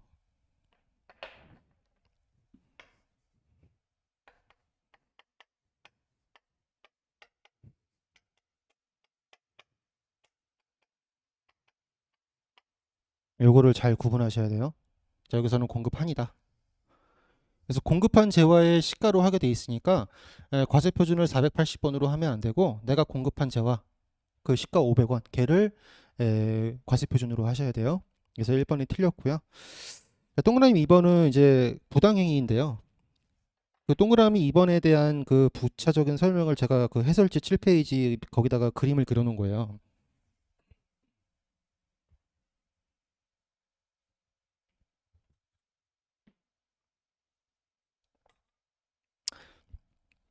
법인세에도 부당행위가 있고요. 소득세에도 부당행위가 있죠. 뭐 부당행위 다 아시잖아요. 부가가치세에도 부당행위가 있어요. 자, 부당행위 계산 부인 규정을 들어가 보면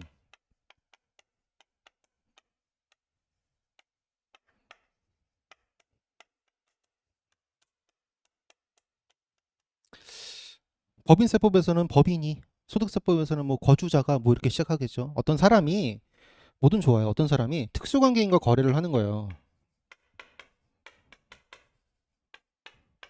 특수관계인과 거래를 하는데 이 거래가 조세의 부담을 부당하게 회피하는 거래예요.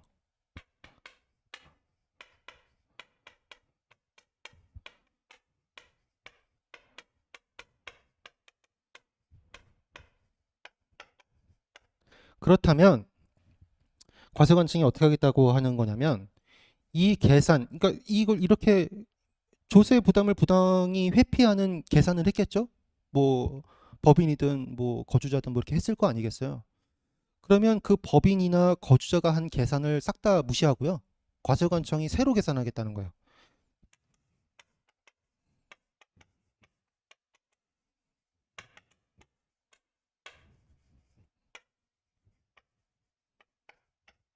그래서 얘를 정당한 금액으로 보고 세금을 과세하겠다는 거죠. 금액을 재계산하겠다는 거예요. 이 행위 자체를 부인하는 게 아니에요. 그래서 막 책에서 그런 거 보셨을 거예요. 뭐 사법상의 행위를 부인하는 것은 아니다. 뭐 이런 얘기 문구 많이 보셨죠? 그게 그 얘기예요. 그러니까 이 만약에 갑이라는 사람이 특수관계인인 을과 뭐 이런 부당한 거래를 했다. 그 이제 부당행위 계산 부인 규정을 적용한다라고 해서 이 갑과 을이 서로 거래를 한 사실이 없어지는 게 아니라고요. 이 행위는 그대로 남아 있으되 요 그들의 소득 금액을 부인하고 금액만 다시 재계산하겠다는 거예요. 그래서 그 이런 얘기를 해요. 그러면 도대체 조세 부담을 이제 부당히 회피하는 행위가 도대체 뭐냐라는 얘기를 하거든요. 도대체 뭐가 회피하는 행위냐? 그래서 판례에서는 이런 얘기를 해요. 합리적인 경제인이었다면 선택하지 아니하였을 거래 방식. 이걸 하거든요. 뭐라고요? 말 들을게 어렵죠. 합리적인 경제인이었다면 선택하지 아니하였을 거래 방식.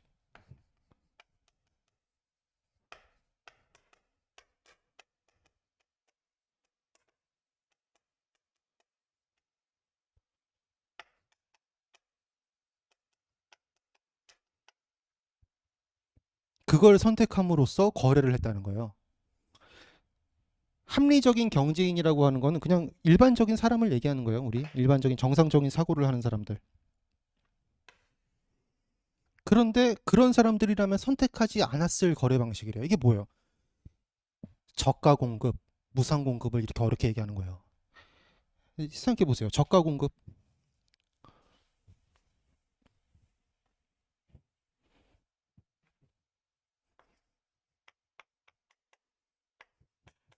혹은 무상 공급. 자, 저가 공급이 뭐예요? 싸게 파는 거예요. 미쳤어요? 싸게 팔게? 자, 무상 공급, 공짜로 주는 거예요. 미쳤어요? 공짜로 주게? 합리적인 경제인이었다면 절대로 저가로 공급하지 않고 무상으로 공급하지 않는다고요.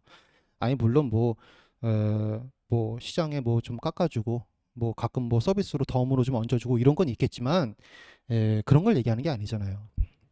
그래서 합리적인 경제인이라면 얘를 선택 안 했을 텐데 이런 거래 방식을 선택하지 않았을 텐데 네가 이런 거래 방식을 선택하면서 거래를 했다면 그것도 특수관계인이랑 그랬다면 너는 조세를 부담이 회피하려는 의도가 있는 것으로 보겠다. 그래서 내가 금액을 다시 계산하겠다. 이게 부당이익 계산 부인 규정이에요. 근데 이제 그러면 무조건 저가 공급, 무상 공급하면 무조건 부계부를 적용할 것이냐? 그러지 않고 중요성 기준을 두고 있죠. 중요성 기준을 두고 있어요.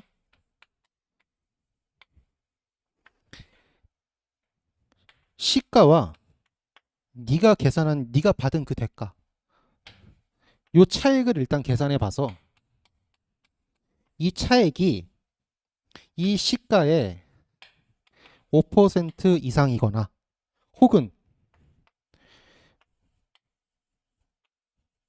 3억 원 이상이면 그때는 내가 중요한 걸로 봐서 그때는 부계부를 적용하겠다. 이제 요게 소득세, 법인세에 있는 내용이에요. 그럼 이제 부가가치세법에서도 부당이익이 똑같아요. 똑같은 얘기인데 뭐만 없냐면 이 중요성에 대한 얘기가 없어요. 그러니까 뭐 5%, 3억 원 이거 따질 필요가 없다고요. 그냥 특수관계인이 저가 공급하거나 무상으로 공급하면 그냥 부계부를 적용하는 거예요.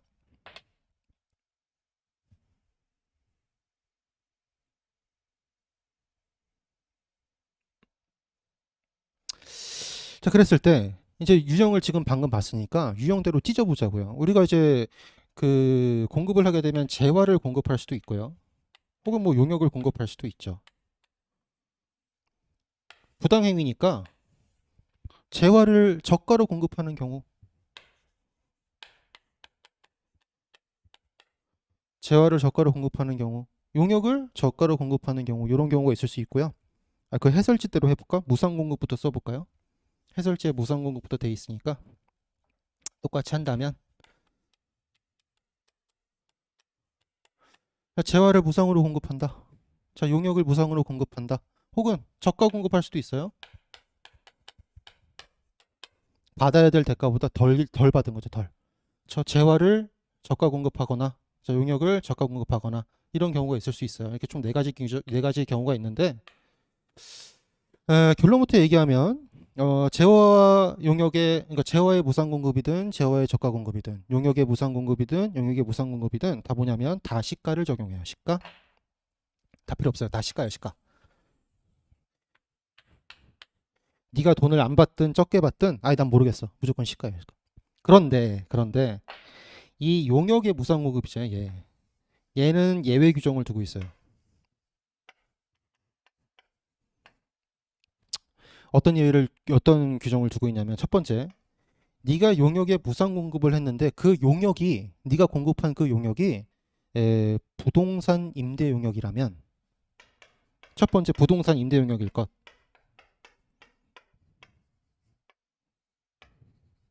그리고 너희들이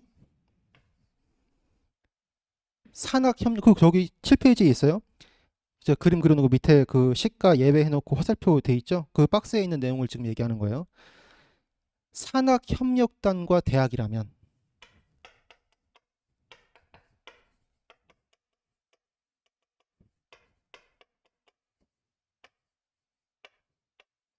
혹은 네가 부동산 투자 회사라면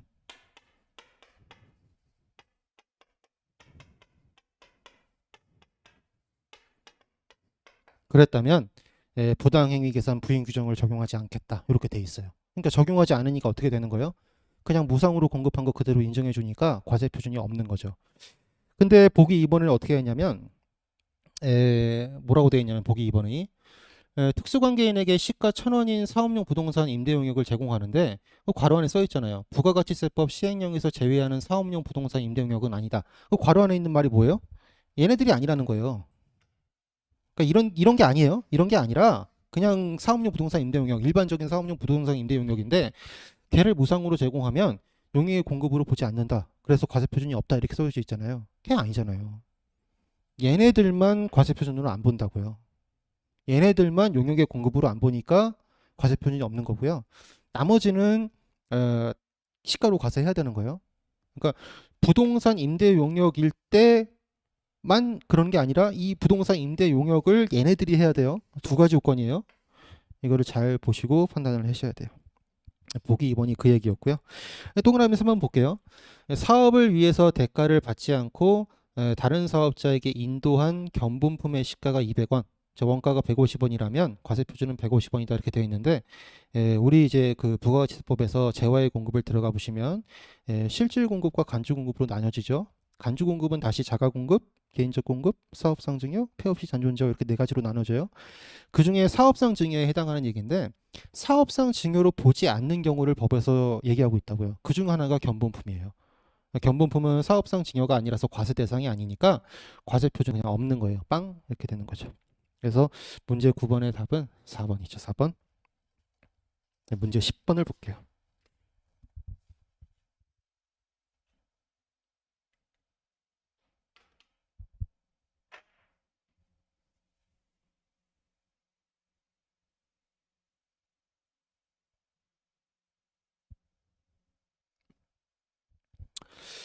자, 문제 10번은 이제 뭐 공급가액에 대한 거고요. 일단 니은 디귿이 옳고요.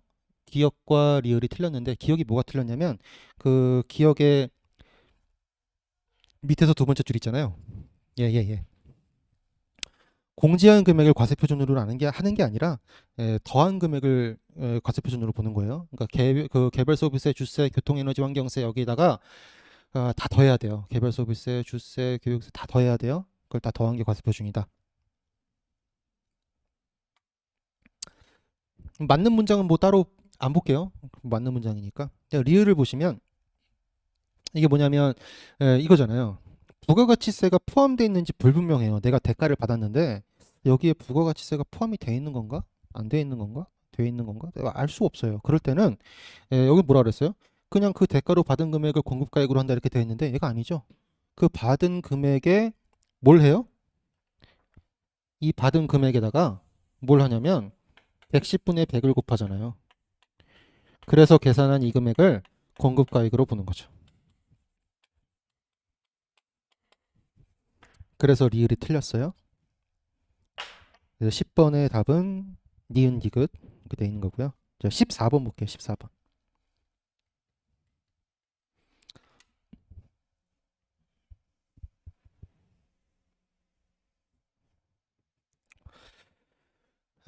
환급 및 조기 환급에 대한 설명이고요. 동그라미 2번이 틀렸는데 뭐가 틀렸냐면 여기 있잖아요. 마지막 줄에 이미 신고한 과세 표준과 환급받은 환급세액에서도 상급세액도 신고해야 된다 이렇게 되어 있는데 이미 신고한 걸 뭐하러 또 해요? 걔네는 제외하는 게 맞죠. 그래서 2번이 틀렸고요. 15번을 보면 공급 시기를 물어보고 있어요. 공급 시기. 혹시 이거 모르실까봐 제가 말씀드리는 건데요. 지금 여기 지금 이거 있죠? 이거. 이게 뭐냐면 간주 임대료 얘기하는 거예요.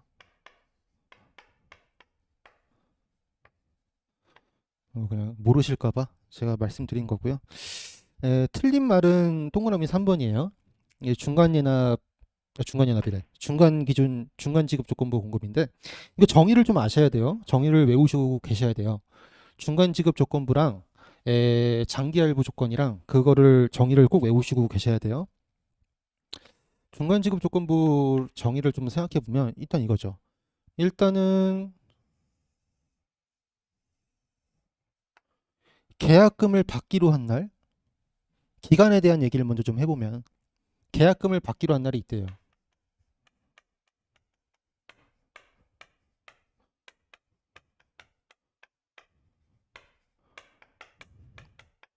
이 날에 어떻게? 다음 날부터.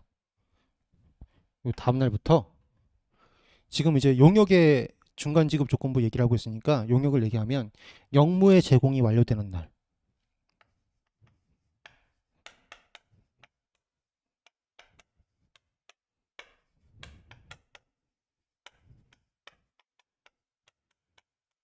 영무의 제공이 완료되는 날 혹은 재화를 사용하게 되는 날, 재화를 사용하는 날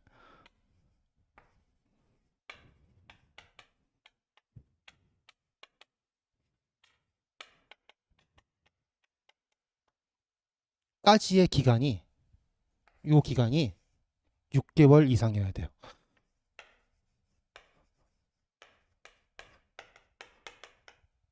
이게 기간 요건이에요. 그다음 두 번째, 대금 지급 요건이 있죠. 대금 지불 요건 어떻게 하였어요?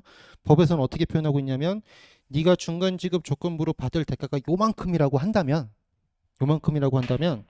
네가 계약금을 받겠지?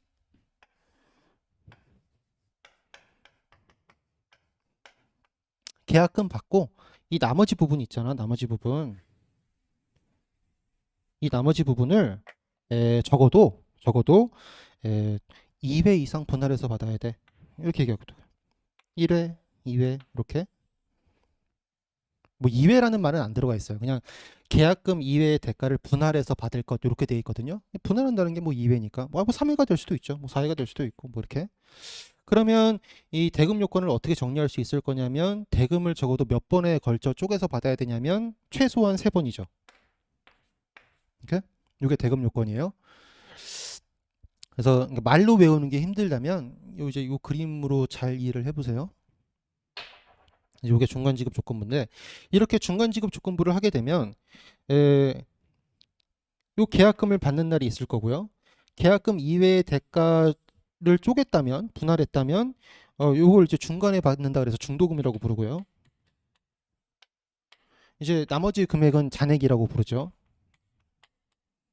중도금은 언제 받을지, 잔액은 언제 받을지 계약상에 이렇게 쓸 거라고요. 자, 계약금은 언제 주고, 중도금은 언제 주고, 잔금은 언제 주기로 한다. 이렇게 돼 있을 테니까 그 각 계약금, 중도금, 잔액을 받기로 한 날, 뭐 잔금이라고 하죠. 뭐 잔금이 더 우리에게 익숙한 표현이니까 그 받기로 한 날, 그 받기로 한 때를 공급 시기로 보는 거예요.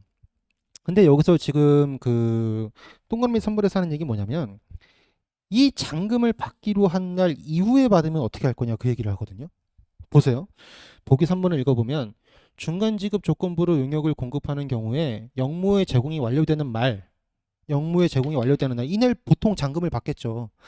그날 이후 받기로 한 대가 만약에 보통 통상적으로 이때 잔금을 받는데 계약을 이때 주기로 했다면 그러면 어떻게 할 것이냐 어떻게 하냐면 그 해설지 8페이지에 와보시면 지금 보기에 있는 대로 영무의 제공이 완료되는 날 이후에 그 대가를 받는 때 요때가 아니라 그냥 영무의 제공이 완료되는 날로 봐요. 이렇게 요때가 공급 시기가 되는 거예요. 요때가 그걸 물어본 문제예요.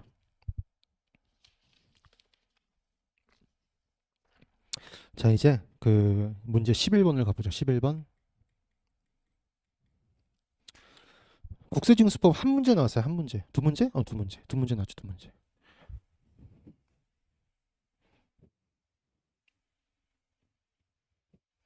작년에도 두 문제 나오지 않았나요? 모르겠네. 어찌됐든. 자, 문제 11번을 보면 강제징수에 대한 걸 물어보고 있고요. 그 옳지 않은 걸 물어봤어요. 동그라미 1번이 옳지 않아요. 관할세무서장은 재판상의 가압류 또는 가처분 재산이 강제징수 대상인 경우에는 강제징수를 할 수 없다 이렇게 되어 있는데 그 해설 9페이지에 와보시면 그 제가 관련 법조문을 써놨어요. 국세징수법 제26조 가압류 가처분 재산에 대한 강제징수를 보면 그 첫 번째 줄 끝부분부터 그 강제징수 대상이 되더라도 이 법에 따른 강제징수를 한다 이렇게 돼 있어요. 그러니까 할 수 없다라고 한 보기 1번이 틀린 거죠.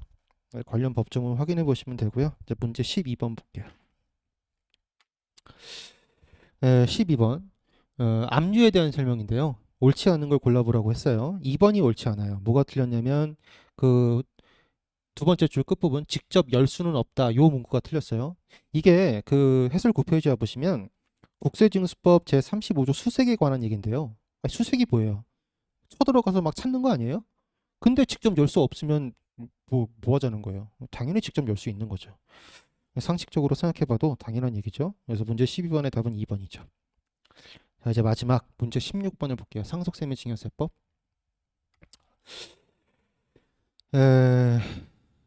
옳지 않은 걸 고르라고 했는데 1번이 옳지 않아요. 그 해설 9페이지 와보세요.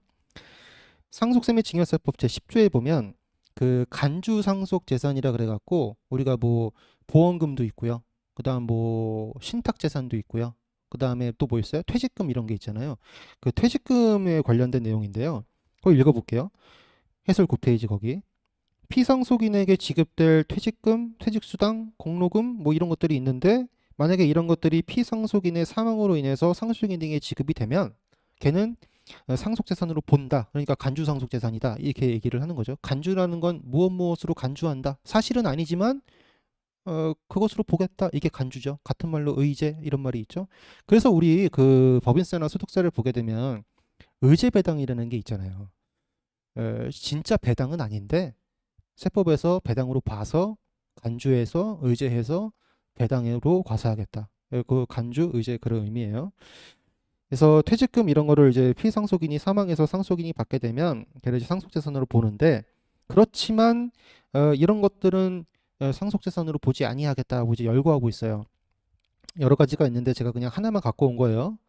그 1호에 이게 있어요. 국민연금법에 따라 지급되는 유족연금 또는 사망으로 인하여 지급되는 반환일시금 얘는 간주상속재산으로 보지 않아요. 근데 보기 1번에서는 지금 이 유족연금을 상속재산으로 본다 그랬잖아요. 그래서 틀린 거예요. 자, 그래서 문제를 다 풀어봤고요. 시험을 잘 보신 분들은 축하드리고요. 시험을 못 보신 분들은 다음에 잘 보면 되죠. 다음에 잘 보면 되니까 너무 좌절하지 마시고요. 고생하셨습니다.